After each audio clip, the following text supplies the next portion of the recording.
Assalamualaikum warahmatullahi wabarakatuh. Saya binti Alivia Nur Afifah dengan NIM 220103110103 kelas PGM ID angkatan 2022 dengan mata kuliah kurikulum dan pengembangan. Di sini saya akan memaparkan model-model pengembangan kurikulum. Model pengembangan kurikulum yang pertama yaitu ada Rogers Interpersonal Relation Model, yaitu model pengembangan kurikulum yang menggunakan metode pendidikan yang diutamakannya adalah pelatihan sensitivitas, pertemuan kelompok, dan pelatihan kelompok. Model pengembangan kurikulum Rogers Interpersonal Relation ini mempunyai 4 langkah, yaitu yang pertama pemilihan target dari sistem pendidikan, yang kedua partisipasi guru dalam pengalaman kelompok yang intensif, ketiga pengembangan pengalaman kelompok yang intensif untuk satu kelas, dan yang keempat partisipasi orang tua dalam kegiatan kelompok.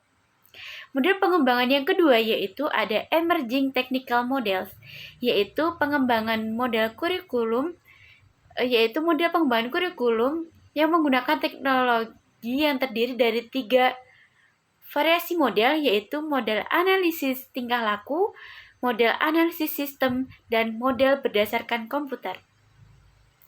Model pengembangan kurikulum yang ketiga yaitu ada The Administrative Line Staff Model, yaitu model pengembangan kurikulum atau sebuah model yang inisiatif dan gagasannya datang dari para administrator pendidikan dan menggunakan prosedur administrasi atau yang biasa disebut dengan model pengembangan kurikulum yang paling awal dan sangat umum dikenal. Model pengembangan kurikulum yang keempat yaitu The Grassroots Model, yaitu model pengembangan kurikulum yang didasarkan pada 2 pandangan pokok. Yang pertama yaitu implementasi kurikulum akan lebih berhasil apabila guru-guru sebagai pelaksana sudah mulai terlibat sejak awal yang terlibat secara langsung dalam pengembangan kurikulum. Yang kedua yaitu pengembangan kurikulum bukan hanya melibatkan personal yang profesional atau guru saja, tetapi juga melibatkan siswa, orang tua siswa, dan anggota masyarakat.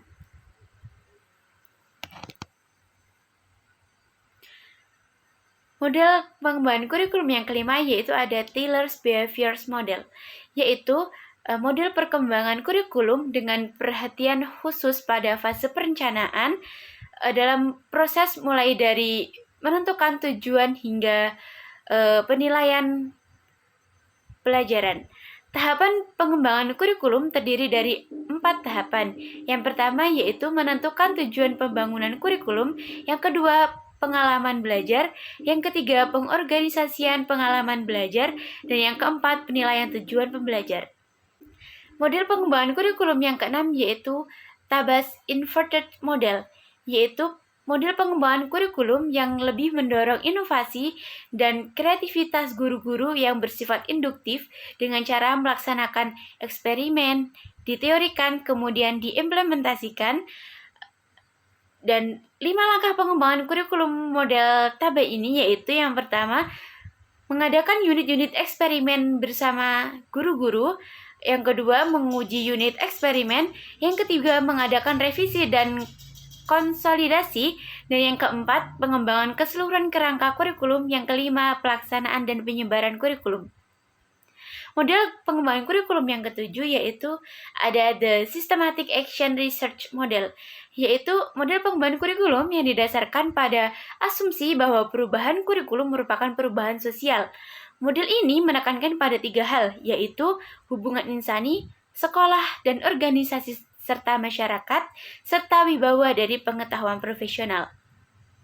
Model pengembangan kurikulum yang ke-8 atau yang terakhir yaitu Biochemistry System Model, yaitu pengembangan kurikulum yang menetapkan suatu wilayah atau arena yang akan melakukan perubahan suatu kurikulum.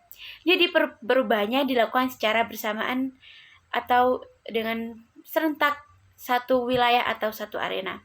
5 langkah pengembangan Biochem ini yaitu yang pertama menetapkan lingkup wilayah pengembangan, kedua menetapkan personalia, yang ketiga menetapkan organisasi dan prosedur pengembangan kurikulum, yang keempat implementasi kurikulum, dan yang kelima, evaluasi kurikulum.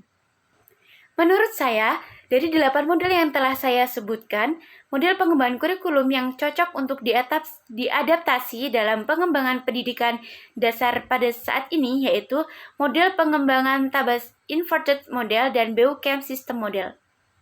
Karena menurut saya dengan menggunakan kedua model tersebut yang dengan adanya uji coba terlebih dahulu, dengan begitu para guru, pemerintah dan administrator kurikulum mampu mengembangkan kurikulum pendidikan dasar dengan sistematis, terperinci, tervalidasi, dan mencapai tujuan pembelajaran yang diharapkan serta terlaksana dengan baik.